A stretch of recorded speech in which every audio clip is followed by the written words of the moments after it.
वज़ीर दाखिला मोहम्मद महमूद अली ने हुकूमत तेलंगाना की जानिब से मिशन भगीरथा के तहत मुफ्त सरबराही आप को यकीनी बनाने के अलावा दीगर स्कीमात पर तफसीली रोशनी डालते हुए कहा कि BRS हुकूमत के खिलाफ झूठा प्रोपेगेंडा किया जा रहा है।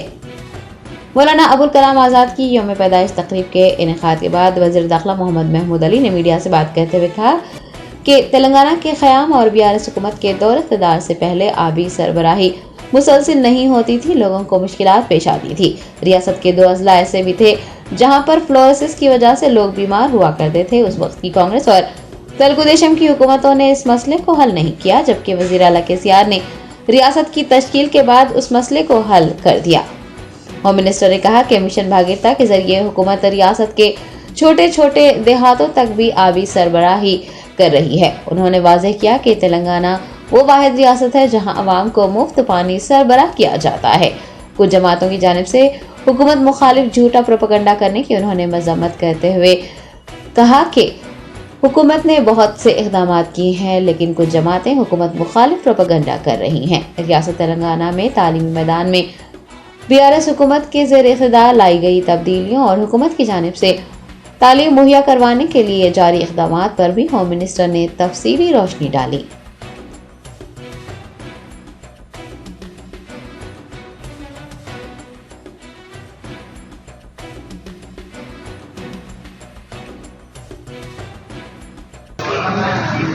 आज मौलाना अबुल कलाम आज़ाद साहब का जन्मदिन हमने बड़ी जोश और खरूश से मनाया। क्यों हो गया? मौलाना अबुल कलाम आज़ाद साहब आज के दिन मक्के शरीफ में पैदा हुए थे। वो बचपन से ही बड़े होशियार थे और वो 8-9 साल की उम्र में उन्होंने अखबार निकाला था अल हलाल। मीडिया से बहुत अच्छा उनका लगाव था। हिंदुस्तान आने के बाद आज़ादी में पंडित जवाहरलाल नेहरू के साथ, गांधी जी के साथ शरीक हुए। सबसे कम उम्र जो है अगर कांग्रेस के प्रेसिडेंट रहे तो मौलाना अबुल कलाम आज़ाद साहब। हिंदुस्तान आज़ाद हुआ, उन्हें सबसे पहले वज़ीर तालीम बनाया गया। इसीलिए आज उनकी याद में तालीमी मदरसों में, पॉलिटिकल लीडरों में एक जोश पाया जाता है क्योंकि तालीम सबसे अहम चीज़ है और सारे हिंदुस्तान में तालीम पर तवज्जो देने वाले कोई लीडर है और ख़ास तौर से माइनॉरिटीज़ के, वो KCR साहब है। इसलिए कह रहा हूँ हमारी स्टेट में 50 साल कांग्रेस ने हुकूमत की, 18 साल तेलुगु देशम ने हुकूमत की,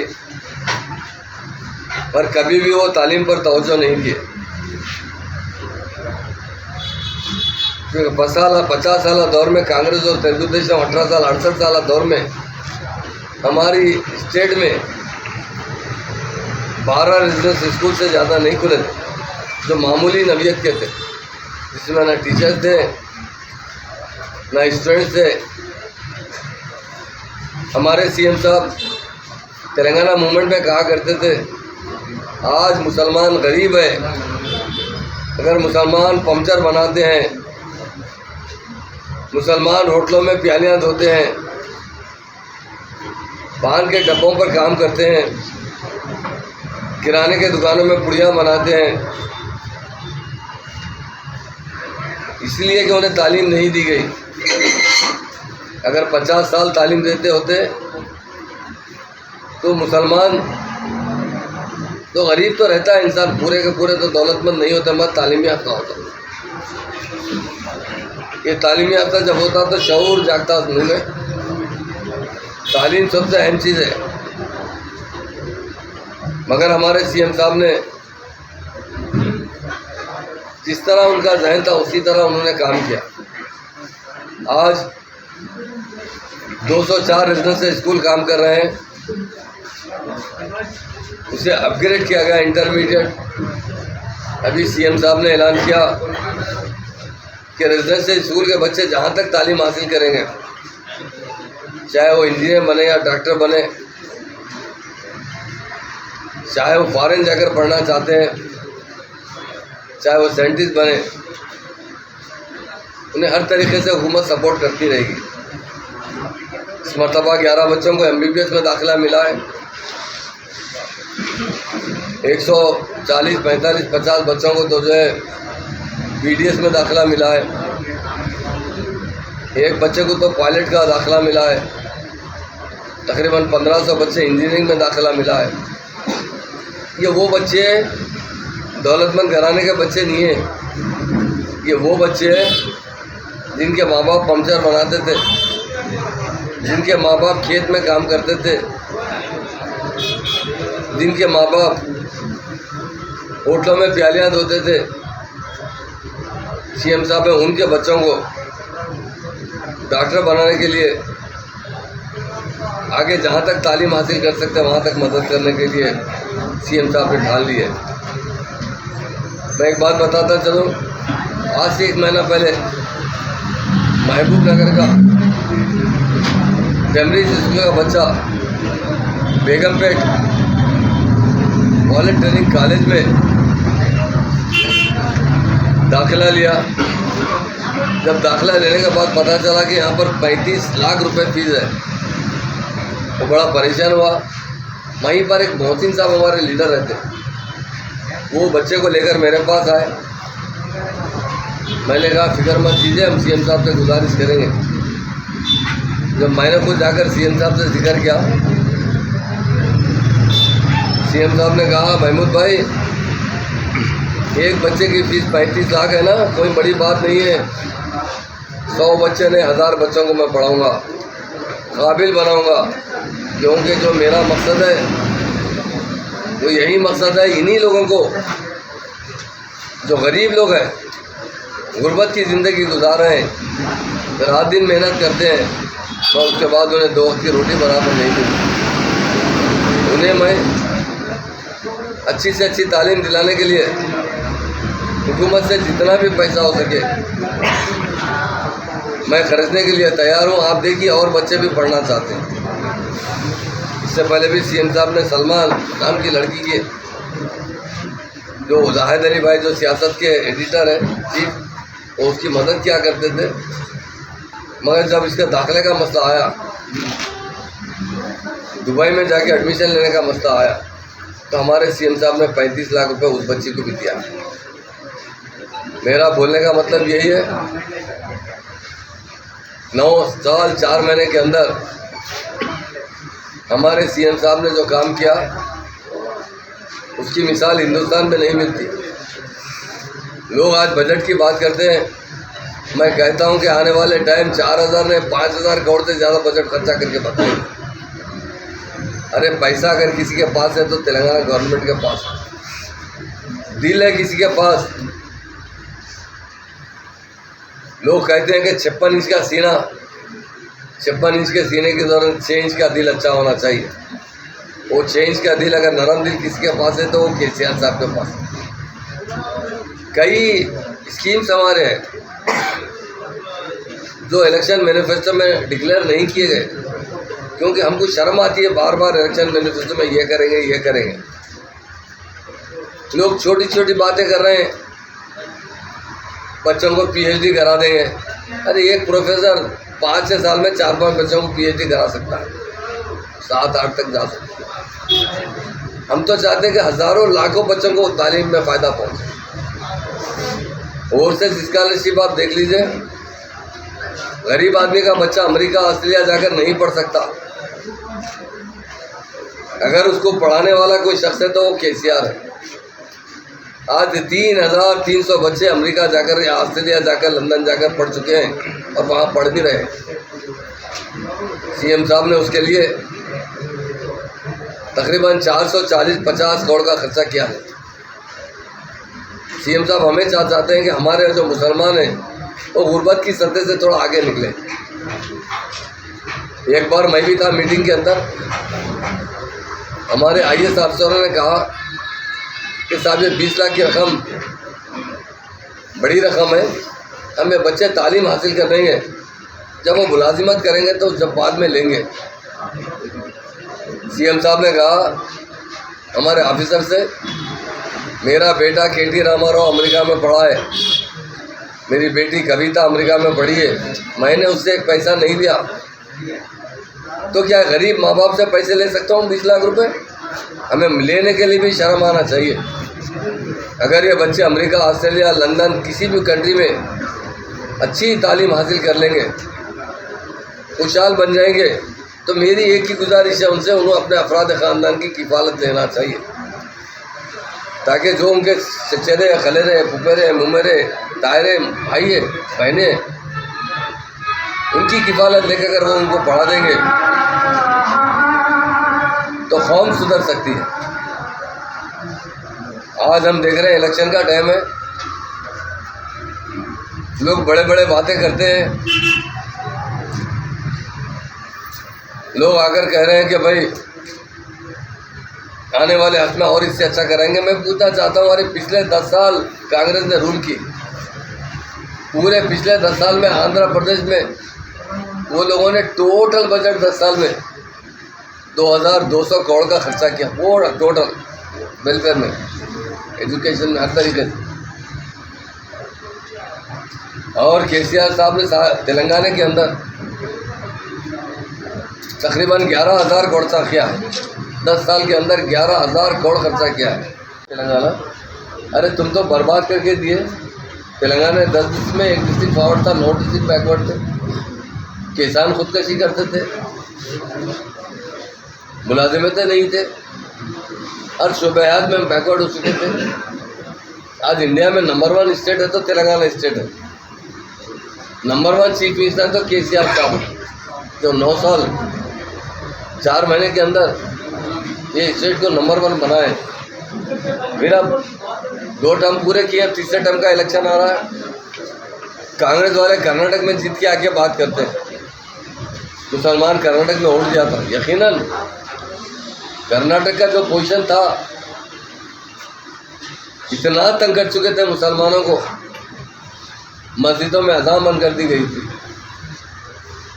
दाढ़ी वाले लोग, बड़ी दाढ़ी वाले लोग, रात में निकलना मुश्किल था। अगर कोई डिक्की में गोश्त ले आ रहा तो ज़बरदस्ती उसका गाय का गोश्त बल्कि उसका कत्ल किया गया। हिजाब पहने वाले बच्चों का हिजाब खींचा गया। आप बताइए, तेलंगाना के रात के 2 बजे भी हमारे मुस्लिम औरतें जाते हैं, हर जगह अमन और भाईचारगी है। आज हमारी पुलिस है, इंडिया में नंबर 1 पुलिस है।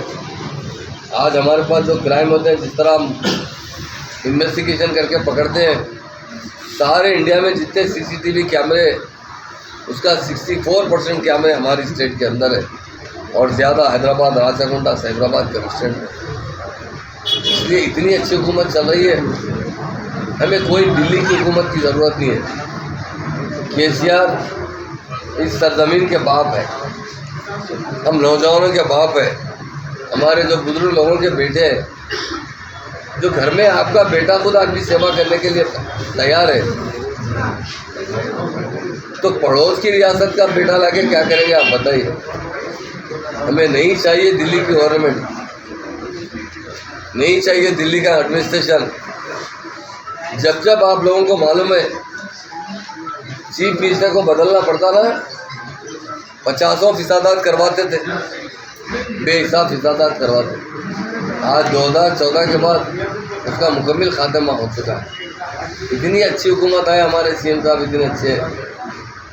अब वो व्हाट्सएप मीडिया वाले तो बहुत अच्छे लोग होते हैं, जो बोलते हैं डालते हैं, मैं जो बोल रहा हूँ वो डालते हैं।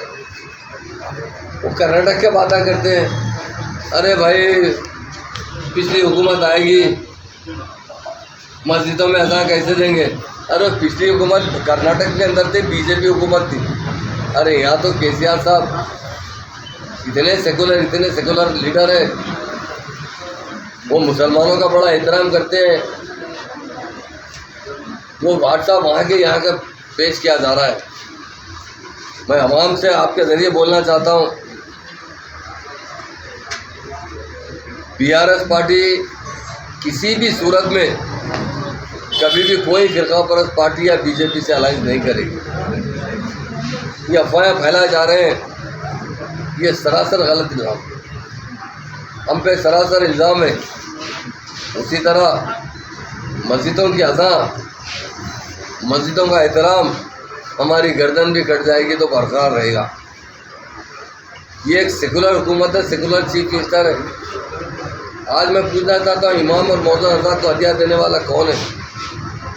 सीएम साहब ने 5-5 हज़ार रुपये का हदिया दिया, पहले 10,000, बाद में 7,000, 304 करोड़ रुपये उनके अकाउंट में जमा हो चुके हैं। और कल केटीआर साहब ने उसमें इजाफा करते हुए 10,000 का ऐलान किया है। इंशाल्लाह आने वाली हुकूमत में 10,000 रुपये इमाम साहब को मिलेंगे, 10,000 मौजूद साहब को मिलेंगे। हम किस तरह इस्लाम के दुश्मन हो सकते हैं? ये व्हाट्सएप मीडिया में फैला रहे हैं, कुछ लोग भी अखबारात में लिखते रहे हम मरने दम तक सेकुलर रहेंगे। मुसलमानों को, चाहे हिंदू भाई हो, सिख भाई हो, जिस तरीके से वो मजहबी रसूमात अदा करते हैं, वो इसमें रुकावट करके भी मौका नहीं आएगा।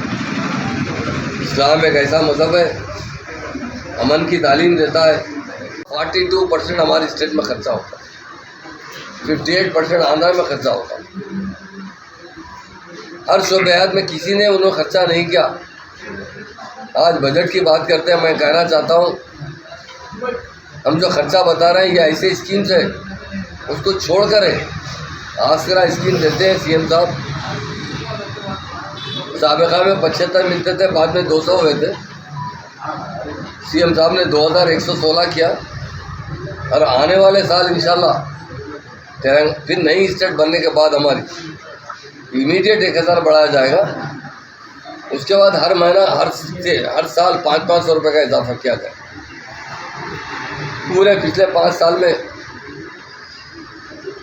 आसरा पेंशन के जरिए 5,000 करोड़ का हर एक को फ़ायदा होगा महाना। ये जो बजट बताया जा रहा है इसमें उसका इंक्लूडिंग नहीं है, क्योंकि सीएम साहब एक बात कहते हैं, जनरल स्कीम में तो सबको फ़ायदा होना चाहिए, चाहे वो केसीआर की तो या आशा वर्कर के जरिए प्रेग्नेंट वुमेन्स को न्यूट्रिशन फूड प्रोवाइड किया जाए। अरे पहले कांग्रेस के ज़माने में तो नसबंदी कर देते थे मुसलमानों को, बच्चे ज़्यादा पैदा करते बोल के, हज़ारों शिकायतें हमारे पास। आज कहाँ गई नसबंदी? कौन से स्टेट में भी हो सकता, पर हमारी स्टेट में तो नसबंदी नहीं है। नॉर्मल डिलीवरी है, सिजरिन नहीं है। जब नॉर्मल डिलीवरी होती है तो 5, 6, 7, 8 डिलीवरी हो सकते हैं। अगर सिजरिन हो जाए तो 3 से ज़्यादा डिलीवर करना मुश्किल होता है। और सीएम साहब लड़का पैदा हुआ तो 12,000 देते हैं कैश, और लड़की पैदा हुई तो 13,000 कैश देते हैं। साथ में केसीआर किट भी देते हैं, जिसके अंदर 40 आइटम्स है। गरीब बच्चों को भी जॉनसन एंड जॉनसन का पाउडर दिया जाता है, ऑयल दिया जाता है जैतून का, ताकि बच्चों की अच्छी परवरिश की जाए। मैं इसलिए कह रहा हूँ कि तेलंगाना में 2014 से पहले देख लिया, अवार्ड देते थे, अवार्ड कौन सिजरिन सबसे ज़्यादा किए, प्राइवेट हॉस्पिटल या गवर्नमेंट हॉस्पिटल। आज वो बर्खास्त कर दिया गया, क्योंकि साइंस सबसे अहम चीज़ होती है हर शोबे हाथ में। मैं एक बात पूछना चाहता हूँ, आप तो बहुत से मीडिया के भाई हैं और बड़े बड़े सीनियर मीडिया के लोग भी यहाँ मौजूद हैं। मैं भी 2014 में तो हुकूमत में आया हूँ, मैं 2001 से सीएम साहब के साथ था। 2014 से पहले हमारी स्टेट का क्या हाल था? अरे करंट नहीं रहता था, शाम हुई कि 4 घंटे ब्रेकडाउन होता था। अरे 10 बार हम जाके इलेक्ट्रिसिटी डिपार्टमेंट ऑफिस में धरना दिए, फजर के टाइम थोड़ा करंट दिया करो, इफ्तार के टाइम पे करंट दिया करो, बंद मत करो। हमारे किसान बशीरबाग पर अगर धरना करे थे 2002 में, क्या चाहते थे? करंट दिन में दिया जाए। क्या हुआ उस ज़माने में? करंट नहीं दिया गया, फायरिंग की गई। 10 किसान बशीरबाग पे ही शहीद हुए। उनका डिमांड था क्या करंट का टाइम चेंज किया जाए। रात में करंट देने से सांप और बिच्छू काटने की वजह से उनके बच्चे देहांत हो रहा था, मगर हुकूमत ने बच्चों के ध्यान को रोकने के तो उनके माँ बाप का ध्यान देते हैं। ये थी गवर्नमेंट। कहाँ था करंट बताइए, आप लोग सब जानते हैं। आज हर घर में करंट है, एग्रीकल्चर करंट है, इंडस्ट्रीज को करंट दिया जाता है। पहले इंडस्ट्रीज को 3 दिन हॉलीडेज दिए जाते थे, फ्राइडे सैटरडे संडे करंट का एक कोटा दे दिया जाता था। अगर उससे वो ज़्यादा जलाया या कभी संडे या सैटरडे फैक्ट्री खोल दिया, लाखों रुपए पेनल्टी मारी जाती थी। आप लोगों को तो अच्छा याद होगा, सीनियर जर्नलिस्टों को। फार्मर से क्या करते थे, करंट अगर जला दिए हो तो उनके मोटर खींच के लाते थे, बिल नहीं दिए तो मोटर जो होते सबमर्सिबल पंप अंदर से खींच के लाके हमारे ऑफिस के पास डाल देते थे। आज कहाँ गया बताइए, ये जो सुनहरा दौर है कहाँ का है।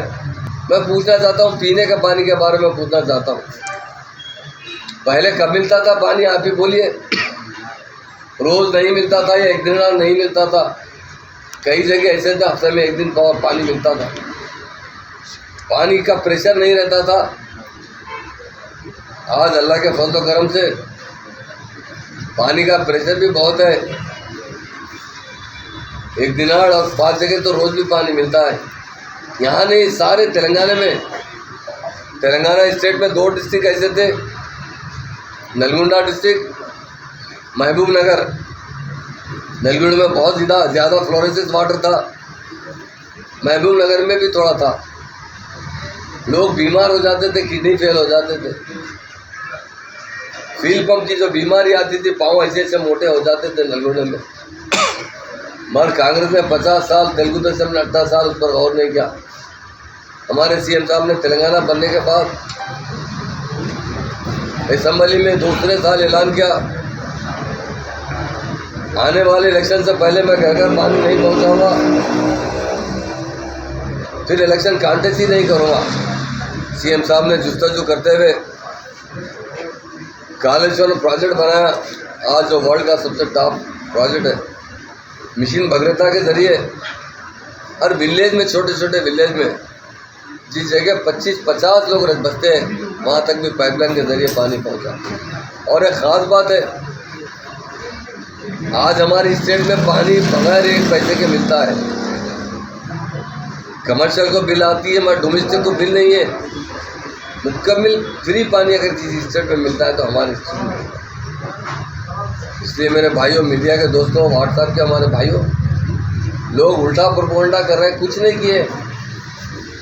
हमारे बुजुर्ग ने हमें नसीहत की थी बचपन में, अगर एक बार आप इससे धोखा खाते ना, थोड़ा अलर्ट हो जाना है, बार बार धोखा नहीं खाना चाहिए। अरे हम 50 साल हुकूमत दिए, क्या करें हमारे लिए। अभी तो बोलते तेलंगाना दिया, अरे तेलंगाना में लेके आंध्रा में किसने मिलाया,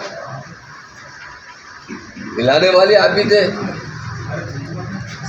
आपकी हुकूमत थी, मेजॉरिटी थी, बिल तो आप सपोर्ट ज़रूर करना पड़ता था, क्योंकि तेलंगाना की आवाम तेलंगाना के लिए अपने गर्दन कटाना शुरू कर दी थी। वो चाहते थे जियो मरो, तेलंगाना लेना। हमारा हक था, हमारा तेलंगाना था। मैं इतने मीडिया के भाइयों से पूछता हूँ, आपका घर होगा, घर के अंदर आपकी चलेगी, आपकी माँ की चलेगी, आपके बाप की चलेगी, आपकी अहलिया की चलेगी। क्या बाजू का घर का आदमी आके आपके घर में दाल तुम चला सकता है क्या कुछ? आप बाजू का पड़ोसी बोल सकता है कि क्या पकेगा, क्या खाएंगे, क्या करेंगे आपके घर में? आपकी हमारा यही डिमांड था। इसके लिए केसीआर साहब ने 11 दिन तक मरद पर बैठा था। 11 दिन जब हो रहे थे तो डॉक्टर ने कहा केसीआर साहब को शाम तक अगर मरद नहीं तोड़ा जाए, उनकी ब्रेन हेमरेज हो सकता है, उनके किडनी फेल हो सकते हैं, उन्हें पैरालिसिस हो सकता है। केसीआर के पास सब लोग भागे, मैं भी था उसमें।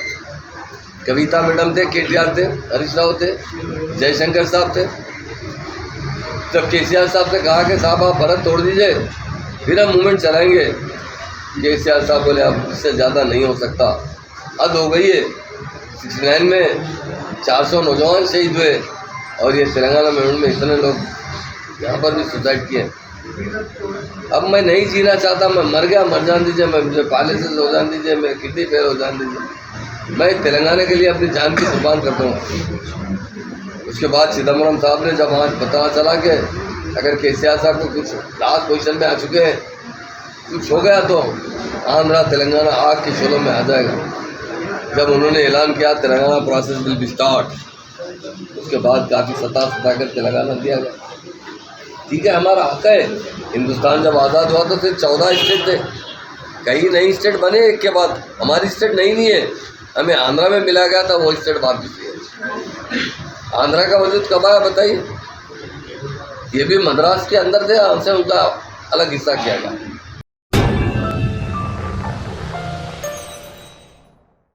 Germanton super speciality hospital, doctor Mir Jawad Zar Khan, senior experienced orthopaedic surgeon, bone fracture, joint replacement, hip replacement और स्पाइन सर्जरी कामयाबी से अंजाम दे रहे हैं। इसके अलावा neuro surgery, cardiology, gynaecology, dental, general medicine, dialysis और फिजियोथेरेपी जैसे शोबाजात में इंतहाई कामयाबी के साथ वाजबी फीस में इलाज किया जा रहा है। शेयरिंग और प्राइवेट रूम्स, अस्पताल में 24 घंटे MRI, CT scan, 2D digital x ray, ultrasound, operation theatre, ICU और लैब की सहूलत दस्तयाब है। आपकी उम्मीदों के ऐन मुताबिक Germanton super speciality hospital, pillar number 150, Attapur, Hyderabad.